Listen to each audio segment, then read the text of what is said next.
Un paléontologue amateur, il voit un fossile, il le ramasse. Alors qu'un paléontologue professionnel, il voit un fossile, il le ramasse. Mais c'est pas pareil. Bonjour et bienvenue pour cette vidéo où aujourd'hui on va parler d'un sujet ô combien polémique, puisqu'on va parler de la paléontologie amateur et de l'opposition entre guillemets qu'il y a entre paléontologie amateur et paléontologie professionnelle. Et pour ça, on va se servir d'un support vidéo qui est cette vidéo du grand JD. Donc, il a découvert des dinosaures en France, qui a fait 1 million de vues et qui donc fait la biographie, j'ai envie de dire, passe une journée avec le paléontologue amateur nommé Luc Hébeau. Et donc, c'est l'occasion, justement, il y a une polémique, il y a une controverse qui s'est développée autour de cette vidéo au sein de la paléosphère. Et du coup, c'est l'occasion, eh bien, d'en discuter, de discuter qu'est-ce que c'est déjà que la paléontologie amateur, qu'est-ce qui définit la paléontologie amateur et qu'est-ce qui définit la paléontologie professionnelle et quels sont les bons points et les mauvais points de la pratique de la paléontologie amateur. Alors déjà, commençons par quelques définitions qui, à mon avis, sont nécessaires parce que je suppose que beaucoup d'entre vous viennent à l'instant de découvrir que, ah bon, il y a deux types de paléontologie. Oui, il y a 2 types de paléontologie. Il y a la paléontologie amateur, celle, dont la promotion est faite dans cette vidéo, et il y a la paléontologie professionnelle. Et comme mon introduction, un peu humoristique vous l'a suggéré, la différence, elle n'est pas évidente du tout et la plupart des gens ne savent pas la différence. Donc, il y a beaucoup de gens, notamment, qui ont regardé cette vidéo en imaginant être en train de voir un paléontologue professionnel à l'ouvrage. Cette personne, Luc Hébeau, n'est pas paléontologue professionnel, il est considéré comme étant un paléontologue amateur. Donc maintenant, quelle est la définition de paléontologue amateur et de paléontologue professionnel? Un paléontologue amateur, c'est assez dur à définir parce qu'au final, ça recouvre tout un tas d'activités, de la simple collecte de fossiles d'ammonites du dimanche de la famille lambda, jusqu'à la revente, enfin la collecte systématique et la revente de fossiles, y compris de très grands fossiles. Donc ça veut dire que les paléontologues amateurs peuvent mettre en œuvre des moyens financiers et aussi techniques comparables, voire supérieurs à la plupart des paléontologues professionnels. C'est là que ça devient chaud à comprendre, c'est qu'ils sont capables d'être mieux équipés et mieux financés que les paléontologues professionnels pour arriver à la revente de fossiles. Ça s'est vu récemment avec la revente de Stan, le squelette de tyrannosaure de Stan, qui s'est revendu 32 millions de dollars. C'est pas des professionnels de la paléontologie qui ont revendu ça, c'est pas des gens qui travaillent dans des musées ou des universités, ce sont des paléontologues amateurs qui ont fondé une entreprise qui s'appelle le Black Hills Institute. Et ce Black Hills Institute est est une compagnie, est une entreprise qui se spécialise dans la collecte, la préparation et la revente de fossiles. Donc tout le processus de collecte, de préparation de fossiles est rigoureusement identique aux activités d'un paléontologue professionnel, excepté qu'à la fin, ils font un énorme bénéfice en revendant les fossiles. Donc voilà, ça, c'est de la paléontologie amateur. Et là où c'est compliqué à comprendre, du coup, c'est que un paléontologue amateur peut utiliser des moyens professionnels et peut gagner sa vie en étant amateur. Voilà, il peut donc finalement, c'est un peu chaud de ne pas appeler ça un professionnel puisqu'il gagne sa vie. Mais bon, pour les besoins de la définition, c'est ça la paléontologie amateur. C'est on peut gagner sa vie, mais on ne participe pas aux activités d'un paléontologue professionnel que je vais définir juste après, donc les activités qui sont de recherche et de conservation. Et il y a aussi une autre subtilité, c'est qu'il n'y a rien qui n'empêche un paléontologue professionnel de pratiquer de la paléontologie amateur. À savoir qu'on peut être paléontologue professionnel du lundi au vendredi et le week-end faire sa sortie fossile en famille. Mais dans ce cas-là, on devient paléontologue amateur. Ouais, ça va être compliqué aujourd'hui. Vous le sentez que ça va être compliqué? Vous le sentez que là, il va y avoir de la ça va être le bordel dans les commentaires, là, au niveau débat et définition? Et donc ça, c'est pour la paléontologie amateur. La paléontologie amateur, pour retenir, en gros, c'est toutes les activités de collecte de fossiles qui ne rentrent pas dans le domaine de la paléontologie professionnelle, que je vais vous définir maintenant, et qui est le paléontologue professionnel. Il est mandaté par une institution publique de recherche ou de conservation pour collecter les fossiles. Donc dans les deux cas, on collecte les fossiles. Alors j'exclus l'archéologie, hein, oui, mais je veux dire, on va pas parler d'archéologie aujourd'hui parce qu'en plus, il y a un autre truc avec l'archéologie, c'est que c'est pas les mêmes lois qui s'appliquent dans le domaine archéologique. Donc là, on parle que paléontologie. Donc le paléontologue professionnel, il est mandaté par une institution publique, c'est-à-dire qu'il doit travailler pour le gouvernement, où il y a un moment où les fossiles doivent finir dans une institution qui appartient au gouvernement, à savoir une école maternelle, un petit musée communal, un grand musée national ou une université ou n'importe quoi tant que c'est public, tant que c'est une institution publique. Voilà. Les fossiles doivent finir là. Et le salaire du paléontologue doit provenir d'argent plus ou moins public. Ou, comme je le dis, il doit être au moins mandaté par une institution publique, même si son argent vient de fonds privés. Donc il a une mission qui lui est délivrée par le gouvernement. C'est ça, le paléontologue professionnel.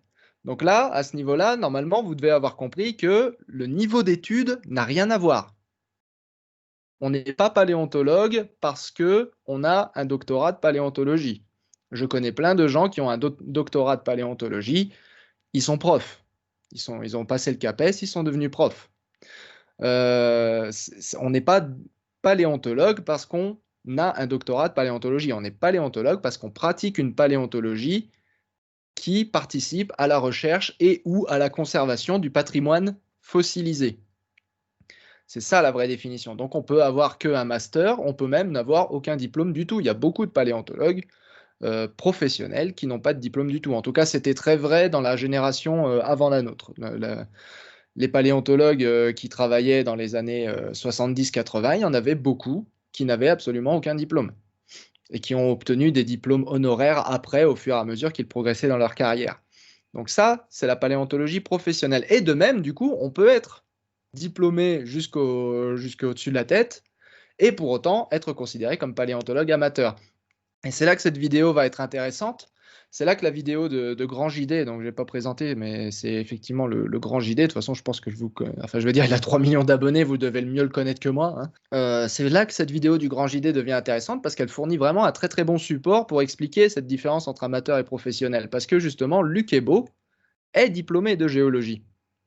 Et pour autant, il est considéré paléontologue amateur. Donc cette vidéo, elle va juste servir de support. Il ne s'agit pas de la débunker, il ne s'agit pas de cracher sur Grand JD, il ne s'agit pas de cracher sur Luc Ebo, évidemment. Il ne s'agit pas de discréditer ou de lyncher des gens, il s'agit bel et bien juste de se servir de cette vidéo de support afin de discuter d'une activité, la paléontologie en amateur, et de ses tenants et aboutissants. Alors évidemment, mon point de vue ne va pas être complètement neutre, je vais essayer d'être neutre, mais je ne peux pas le promettre de l'être complètement, puisque je suis moi-même paléontologue professionnel. Je suis moi-même mandaté par le gouvernement sud-africain, mandaté et payé par le gouvernement sud-africain pour collecter des fossiles sud-africains et les protéger et les étudier. Donc je ne suis pas complètement neutre dans cette chasse au canard. Je vais essayer d'aborder la chose de la façon la plus neutre possible. Il va y avoir d'autres différences. Une autre différence qui va être majeure en France et en Amérique du Nord, par exemple, il n'existe aucune loi qui interdit aux gens de collecter des fossiles et de les revendre.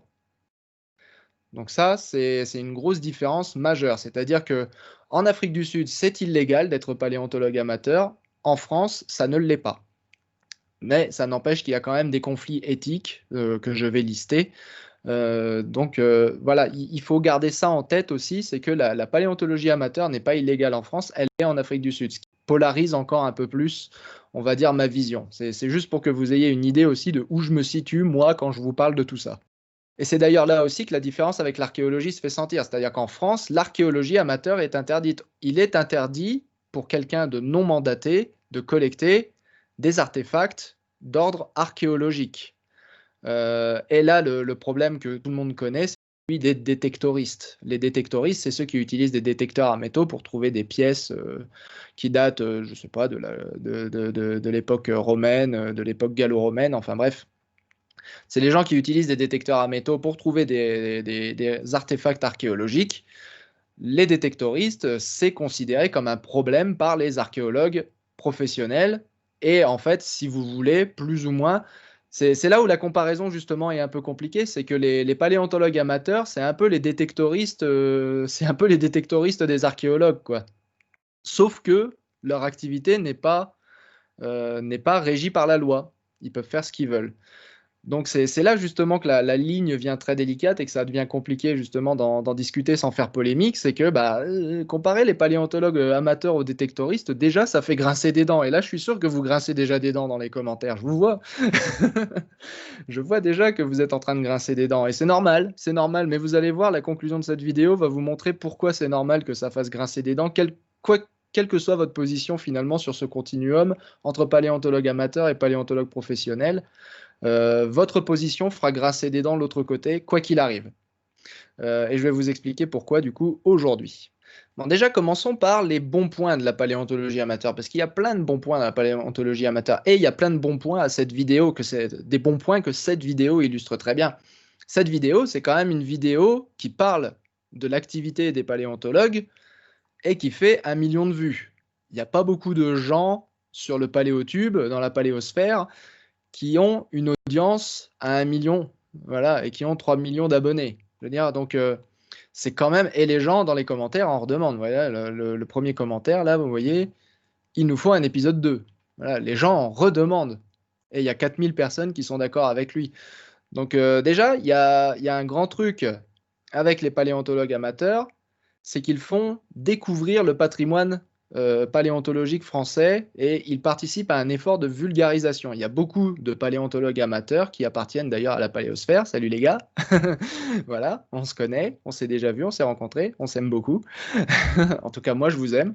Hem, voilà, il y a beaucoup de paléontologues amateurs qui participent aux efforts de vulgarisation, qui font découvrir le patrimoine français. Moi, personnellement, en voyant cette vidéo, le truc qui m'a plus choqué, c'est de voir que Grand JD n'avait pas l'air d'être au courant qu'il y avait des dinosaures en France. Je veux dire, il y a, voilà, un trentenaire qui ne sait pas qu'on trouve des dinosaures en France, un truc que je pensais pas un truc que je pensais pas possible. Je veux dire, voilà, donc j'étais même pas au courant. Je pensais pas qu'on pouvait avoir 30 ans, vivre en France et ne pas être au courant qu'il y avait des dinosaures en France. Il semble que si. Et il semble que malgré tous nos efforts de vulgarisation, bah, plus de vulgarisation soit nécessaire et les paléontologues amateurs, ils participent à cet effort de vulgarisation et quand c'est des efforts de vulgarisation à 1 million de vues, bah, ça fait plaisir. Ça fait plaisir, il y a pas à dire. Ça marche, ça marche. Hem Il y a aussi que les paléontologues amateurs, très souvent, ils travaillent avec les professionnels. Les paléontologues professionnels peuvent être amateurs à leurs heures perdues. Ils ont souvent été amateurs avant même d'être professionnels, hein. Je veux dire, moi-même, avant, quand j'étais étudiant, j'étais pas encore mandaté par qui que ce soit. Je faisais mes petites recherches de fossiles, comme ça, le dimanche, je partais à vélo et puis j'allais chercher des fossiles à droite à gauche. Je veux dire, on est tous les paléontologues professionnels en France, je pense, ont été amateurs à leurs heures perdues ou en étant étudiants ou quoi que ce soit, ils ont cherché des fossiles pour eux-mêmes. Après, il y a des différences de pratique. Est-ce qu'on est prêt à collaborer avec, les paléontologues professionnels? Et il y a beaucoup de paléontologues amateurs qui sont prêts à collaborer avec les professionnels et il y a beaucoup de découvertes en France et ailleurs dans le monde qui sont faites par des paléontologues amateurs qui ont collaboré avec des paléontologues professionnels. Donc moi, quand j'étais étudiant, par exemple, un jour, j'ai trouvé une dent de rhinocéros à un endroit où on n'avait jamais trouvé de mammifères. Du coup, bah, les paléontologues de Montpellier à qui j'ai montré mes découvertes en leur disant, «C'est bon, est-ce que c'est est-ce que j'ai le droit?» Voilà et ben, ils m'ont dit: «Bah non, c'est ça tout va bien, à part cette dent-là, là, celle-là, par contre, je veux bien qu'on la garde» et du coup, je leur ai donné et voilà. Bon, elle a pas, je veux dire, elle a pas révolutionné la science, hein, que les choses soient claires, mais bon, elle est dans un coin et si un jour on en a besoin, elle est disponible pour les chercheurs. Voilà et c'est ça la grande histoire, c'est de dire que, voilà, les paléontologues amateurs, ce sont des petites mains, ce sont des chercheurs bénévoles qui sont là, qui couvrent tout le territoire français d'une façon, qu'on ne peut pas que les paléontologues professionnels ne peuvent pas couvrir, voilà, parce que les paléontologues professionnels, d'une, ils sont pas assez nombreux et de 2, ils peuvent pas avoir des yeux partout parce qu'ils ont des lourdes tâches administratives. Parce que je vous rappelle ils sont mandatés pour la collecte, mais aussi pour la recherche et pour la conservation du patrimoine. Donc ils ont plus que simplement le devoir de fouiller, les paléontologues. Les paléontologues, ils passent pas beaucoup de leur temps au final sur le terrain. comparé à ce qu'ils passent de leur temps à écrire des articles, à écrire de la recherche et à faire de l'administration et voilà. Donc, ils ne peuvent pas couvrir le terrain comme le font les amateurs. Donc les amateurs, c'est tout un tas de petites mains et des yeux qui aident les paléontologues professionnels quand ils acceptent évidemment de bien vouloir travailler avec les paléontologues professionnels. Donc, tout ça, c'est du bénéfice, c'est du plus de l'activité des paléontologues amateurs. Et il y a plein de chercheurs qui apprécient beaucoup de travailler avec les paléontologues amateurs. Donc la paléontologie amateur, c'est pas pour les professionnels, c'est pas non plus le mal incarné. Voilà, je vous ai présenté les deux définitions comme étant presque antagoniques. En réalité, elles ne le sont pas. Comme je vous ai dit, il y a des recouvrements. Non seulement il y a des recouvrements, mais en plus, il peut y avoir synergie entre les deux. Voilà, il peut y avoir collaboration. Maintenant, la paléontologie amateur, c'est quand même quelque chose qui se fait avec certains conflits éthiques. Il ne faut pas non plus fermer les yeux sur le fait que même si la paléontologie amateur, c'est légal, et même si ça peut, dans certaines conditions, servir la recherche, ça reste quand même une activité qui est borderline niveau éthique. Niveau éthique de conservation du patrimoine et niveau éthique de recherche, de mise en valeur du patrimoine, puisque la recherche, c'est ça, c'est de la mise en valeur du patrimoine. Il y a un revers à cette médaille et on ne peut pas juste le cacher. Et c'est un peu le problème, je pense, qu'il y a eu avec cette vidéo, justement, c'est que cette vidéo, elle vous montre que les bons côtés. Donc en soi, c'est beau, c'est un appel à l'aventure, ça se regarde très bien, enfin je veux dire, la vidéo, elle est fluide, y a aucun, si vous voulez, il y a aucun obstacle qui vous fait vous dire à un moment, wow, wow, wow, wow, qu'est-ce que tu racontes là? Tu vois? Non, cette vidéo, elle vous présente que les bons côtés de la paléontologie. Mais quand même, il y a quand même un côté obscur à la paléontologie amateur et qui est inhérent à la pratique amateur de la paléontologie. Le premier, bah, c'est évidemment que tout matériel qui est collecté par un amateur est de fait soustrait au regard des professionnels. Donc, c'est pour dire simplement, les fossiles que les amateurs collectent, ce sont des fossiles que les professionnels ne verront pas. Et là, dans cette vidéo, c'est assez évident que, vous voyez, il y a tout un tas de fossiles là qu'on nous montre dans la collection personnelle donc de ce monsieur Luc Ebo. Ces fossiles, pour autant que je sache, n'ont jamais été vus par des professionnels, ou du moins, s'ils ont été vus, ils n'ont jamais été étudiés. Comment on le sait? Bon, bah déjà parce que j'ai mené ma petite enquête, j'ai quand même posé des questions à droite et à gauche, savoir est-ce que ces dinosaures ont été étudiés? Parce qu'ils ont l'air d'avoir été là depuis un moment, puisqu'il les a préparés en entier et qu'il dit que ça prend du temps de préparer tout ça. Donc ces fossiles de dinosaures qu'il montre dans la vidéo, ils sont là depuis un moment. Et la grande question, du coup, c'est est-ce qu'ils ont été étudiés? Eh ben, la réponse est pas sûr. Pas sûr. J'ai essayé de faire mon enquête, j'ai quand même interrogé des personnes, des gens compétents, qui m'ont dit que non, pour autant qu'on sache, tout ça, c'est pas publié. Vous voyez, ce grand crâne, là, pour autant qu'on sache, il n'a jamais été publié. Et de toute façon, on peut savoir qu'il n'est pas étudié, ce matériel, pour la simple et bonne raison qu'il est encore chez lui. Et c'est ça, justement le grand dilemme de la paléontologie amateur face à la paléontologie professionnelle, c'est que pour pouvoir être étudié et pour pouvoir être considéré comme valide par les scientifiques, un nouveau fossile doit être gardé par une institution publique. Donc un fossile doit être déposé dans une institution publique, que ce soit un musée, une université, une école maternelle, comme je le disais, il faut que ce soit dans une institution publique. Si ce n'est pas dans une institution publique, il est déontologiquement inacceptable d'étudier un fossile pour la simple et bonne raison que l'institution publique est le garant de la conservation du patrimoine. Pour qu'un fossile soit étudié par un paléontologue, il y a un certain cahier des charges à remplir. Et la première étape de ce cahier des charges, c'est que le fossile doit être déposé dans une institution publique afin de garantir sa conservation, afin de garantir qu'il ne sera pas perdu. Le truc, c'est que évidemment, tous les paléontologues amateurs ne sont pas prêts à jouer ce jeu-là. Et c'est compréhensible, hein. Je veux dire, je comprends tout à fait que Luc Ebo, après le temps qu'il a passé, vous voyez, à chercher ses fossiles, après le temps qu'il a passé à déterrer et à préparer ses fossiles, donc comme il le dit dans la vidéo, hein, c'est des heures de préparation avec un microburin, donc c'est ce qu'il nous montre à ce moment-là. Voilà, le microburin, c'est ça. Donc après des heures de préparation, voire même des jours entiers de préparation avec un microburin, on peut bien comprendre que ça doit le faire chier quand un paléontologue vient et lui dit: «Eh dis donc, file-nous ton fossile, on va l'amener au musée, tu le reverras jamais et on va l'étudier». Il y a un peu l'impression d'avoir travaillé gratos quoi, si vous préférez et c'est normal du coup qu'il ne se prête pas au jeu. Donc le truc, c'est que, bah, les ça arrive pas souvent, ça arrive pas si souvent que ça en fait, que les amateurs soient d'accord avec le fait de céder leurs fossiles à des institutions publiques pour qu'ils soient étudiés. Mais c'est le jeu de la recherche et de la conservation. Donc tous les paléontologues amateurs ne sont pas prêts à jouer ce jeu de la recherche et de la conservation. Ah bah tenez, là, de voir cette tortue là, ça me fait penser d'ailleurs, bah, vous voyez, je parlais de l'accès aux fossiles par les chercheurs. Dans la vidéo, il nous dit que cette tortue, c'est une nouvelle espèce et qu'elle n'est pas encore étudiée. Donc, tant qu'elle est dans ce musée privé, cette tortue, de toute façon, je suis à peu près sûr qu'aucun paléontologue ne travaillera dessus. Puisque, comme je disais, le deal, c'est que ça finisse, surtout quand c'est une nouvelle espèce d'ailleurs, quand c'est une nouvelle espèce, c'est vraiment obligé que ça finisse dans une institution publique. Donc là, pour le coup, le simple fait que cette tortue soit une nouvelle espèce et soit encore dans ce musée privé, ça veut dire qu'elle n'est pas étudiée par un chercheur.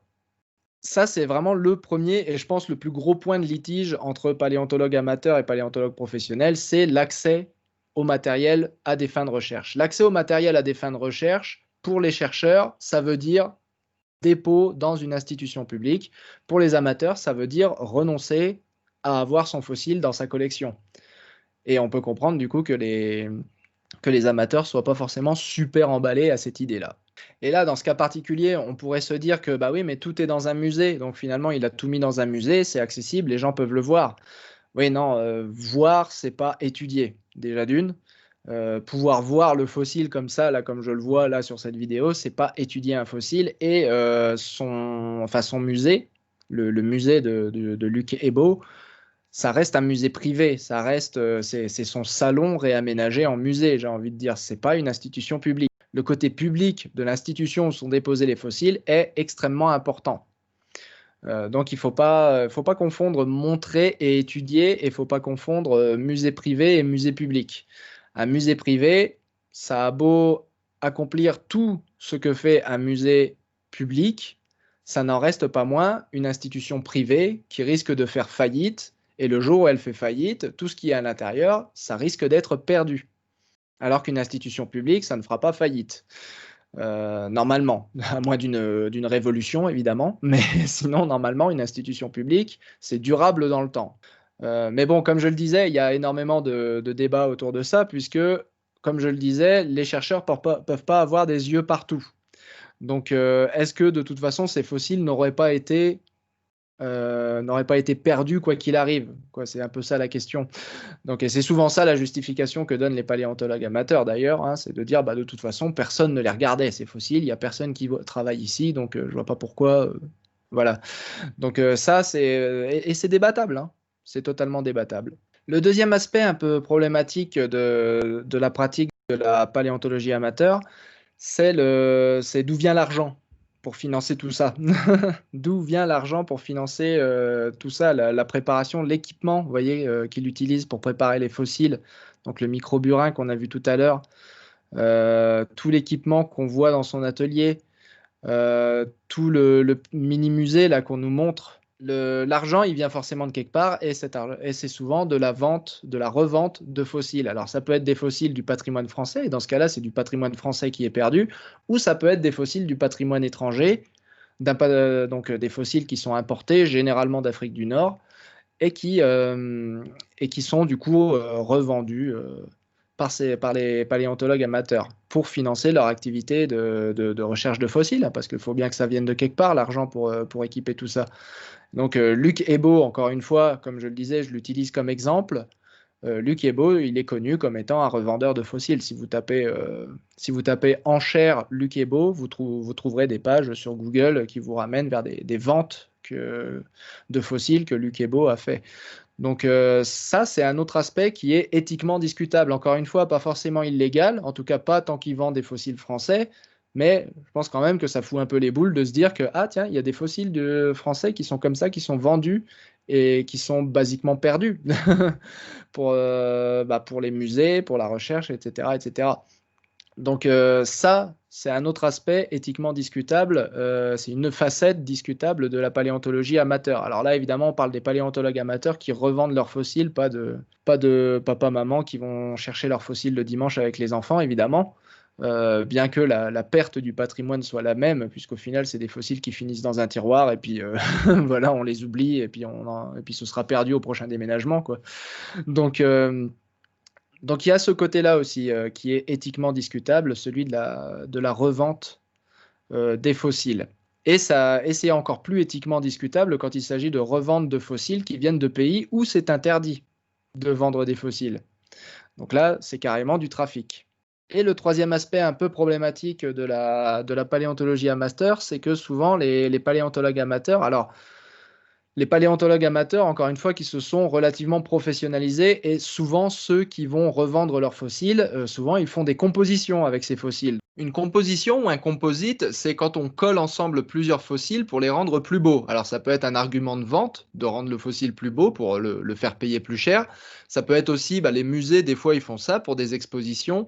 Donc ils prennent plusieurs fossiles et les mettent ensemble pour reconstituer un squelette entier composite. Mais le truc, c'est que ça pose toujours des questions, l'usage de composites, que ce soit pour les musées ou chez les amateurs, parce que du coup, il faut conserver une traçabilité parfaite.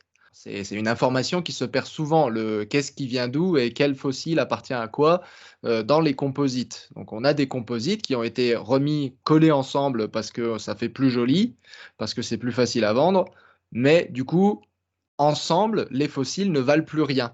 C'est ça le problème des composites, c'est qu'ensemble, les fossiles ne valent plus rien. Il n'y a que si on arrive ensuite à les reséparer en disant ça vient de là, ça vient de là, ça vient de là, que ces composites ne sont pas problématiques. Donc dans les musées, quand ils font des expositions, ils s'assurent que ça se passe comme ça, ils s'assurent que la traçabilité soit conservée. C'est pas toujours le cas chez les amateurs.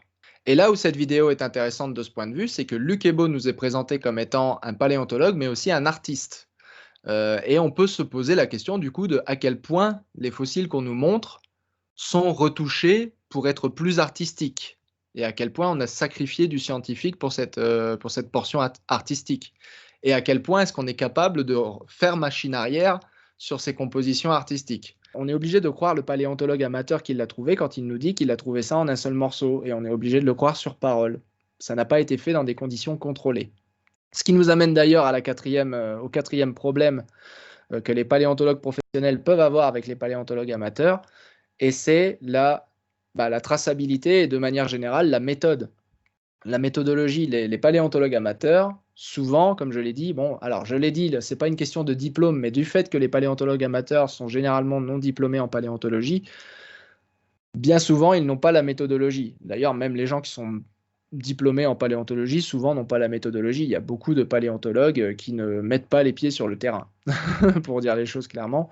Donc, et la méthodologie de terrain, c'est une méthodologie qui est très importante. Ça permet une traçabilité des découvertes.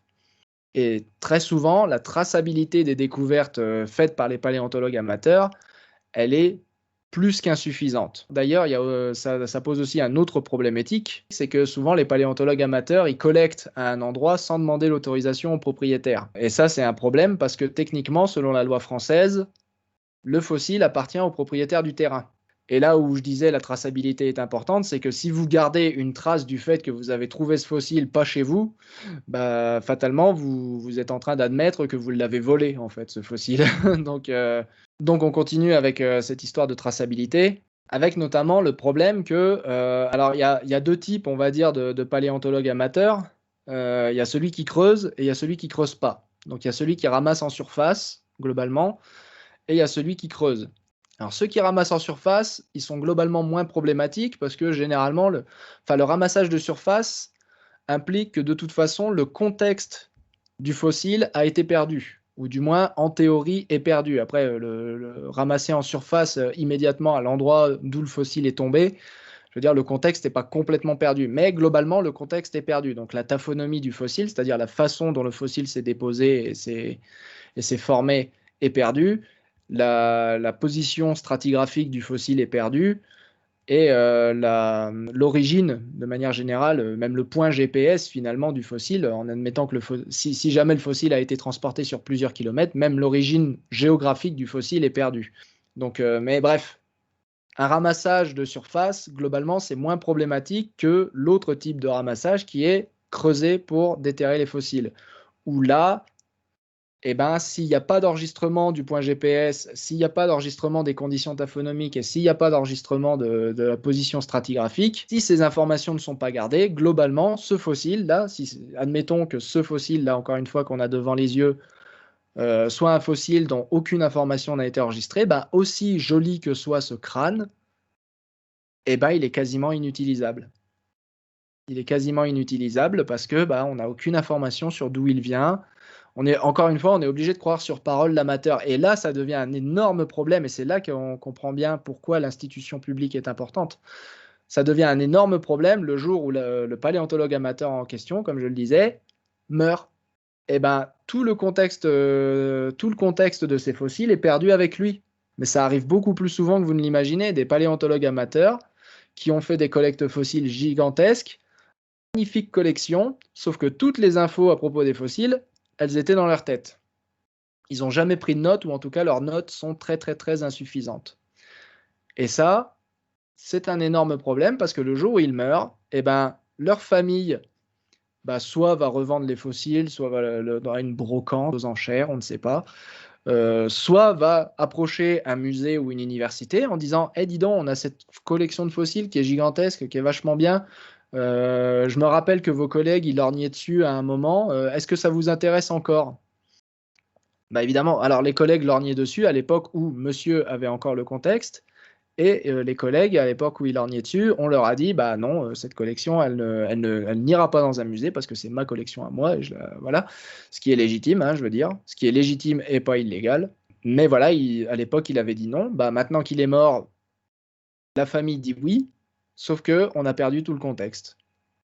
Et c'est trop tard. Le fossile, il a perdu 90% de sa valeur. Ça ne veut pas dire que admettons qu'on parle de cet ichthyosaure-là, ça ne veut pas dire que cet ichthyosaure n'en reste pas moins un ichthyosaure intéressant de par lui-même, mais on a perdu 90% des informations que cet ichthyosaure était capable de nous apporter. Donc, si on essaye, ça va, non seulement ça fait perdre la valeur scientifique du fossile, mais ça fait perdre de sa valeur pécuniaire. C'est-à-dire qu'une collection qui avait été estimée 50 000 € à l'époque où monsieur se rappelait encore de où venaient les fossiles, cette collection, elle vaut 10 balles maintenant. Bah oui, mais on n'est pas en train d'essayer de profiter de votre tristesse, madame, mais le problème, c'est que maintenant que votre mari est mort, ces fossiles, ils ont perdu quasiment toute leur valeur. Donc la collection, maintenant, elle vaut 10 balles. Donc voilà, c'était pour vous dire que derrière cet enthousiasme ingénu de Grand JD se cache une controverse. Il se cache une controverse, il se cache des grandes questions, des questions éthiques, il se cache la question de la collaboration avec les paléontologues amateurs, enfin des paléontologues amateurs avec les paléontologues professionnels. Et c'est pas facile de se positionner dans ce continuum, donc entre la paléontologie amateur, la paléontologie professionnelle. C'est pas facile du tout, et j'en ai bien conscience. Et ça a été très très bien représenté récemment avec la vente de Stan et des Dueling Dinosaurs. Donc les Dueling Dinosaurs, c'est le fameux fossile où on voit un petit tyrannosaure et un petit tricératops. Voilà, on en a parlé beaucoup récemment de ces Dueling Dinosaurs parce qu'ils ont été vendus, donc c'est des très jolis squelettes. Ils ont récemment été vendus à un musée de Caroline du Nord, je crois, et tout le monde s'est joyeusement félicité. Wouh, on a sauvé ces fossiles. On a sauvé ces fossiles qui étaient perdus pour la science, qui allaient être vendus aux enchères et perdus pour la science, comme Stan l'avait été quelques semaines plus tôt. Hein. Donc le grand tyrannosaure Stan qui avait été vendu à un acheteur et on l'a plus revu depuis. D'ailleurs, l'acheteur est resté anonyme et on n'a pas revu Stan depuis. Donc on pensait que les Dueling Dinosaurs allaient être perdus eux aussi pour la science et finalement c'est un musée qui les a rachetés. Donc wouhou, on les a sauvés. Oui, mais oui, mais sachez que les Dueling Dinosaurs, c'est exactement la même compagnie, la Black Hills Institute, qui les a vendus. Ou du moins, ils sont impliqués dans la vente. Donc, c'est-à-dire que d'un côté, on ne peut pas se féliciter d'avoir sauvé les Dueling Dinosaurs et de l'autre côté, pleurer la perte de Stan. C'est les mêmes gars à la base. Les Dueling Dinosaurs, la raison pour laquelle ils n'ont été vendus que maintenant alors qu'ils ont été découverts il y a 15 ans, c'est parce que justement leur vente a été problématique. C'est parce que leur vente a été problématique et pendant ces 15 années, personne n'a eu le droit de les étudier. Ça fait 15 ans qu'ils sont là et ça fait 15 ans que personne n'a le droit de les étudier, précisément parce que bah, ils étaient dans un hangar du Black Hills Institute. Voilà, les voilà. Dans le hangar du Black Hills Institute, attendant d'être vendus. Voilà. Et vendus au plus offrant. Et si le plus offrant est un musée, bah, tant mieux, hein.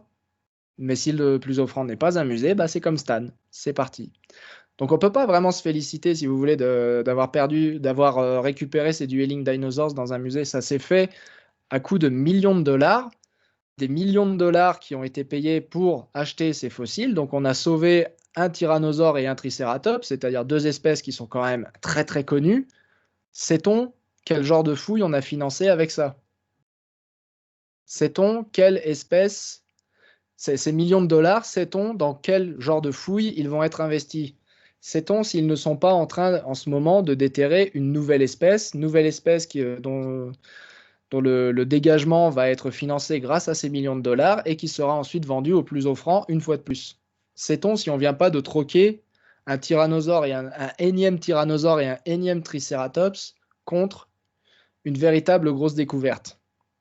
C'est pas une question facile, la question de l'éthique en paléontologie. C'est pas une question facile, la question de l'amateurisme versus la paléontologie professionnelle. C'est pas du tout facile parce que si vous êtes normalement constitué, normalement, d'un côté, vous vous êtes réjoui que les Dueling Dinosaurs soient vendus à un musée, et de l'autre côté, vous vous êtes énervé contre le fait que Stan a été vendu à une personne qui ne partagera pas sa découverte avec les paléontologues. Voilà, c'est comme je vous l'ai dit, vous avez eu du mal à vous positionner. Et c'est très très difficile de se positionner dans ce continuum. Mais en tout cas, il est très clair que de même que cette vidéo donc, de Grand JD nous présente un paléontologue amateur comme étant un passionné, un collectionneur, voilà, en nous montrant tous les bons côtés de la paléontologie amateur, cette vision est autant biaisée que si moi je vous avais fait une vidéo où je traitais Luc Ebo, qui apparaît maintenant à l'écran, où je l'avais traité de pilleur et de trafiquant. Voilà, les deux visions sont tout autant biaisées, c'est pas si simple.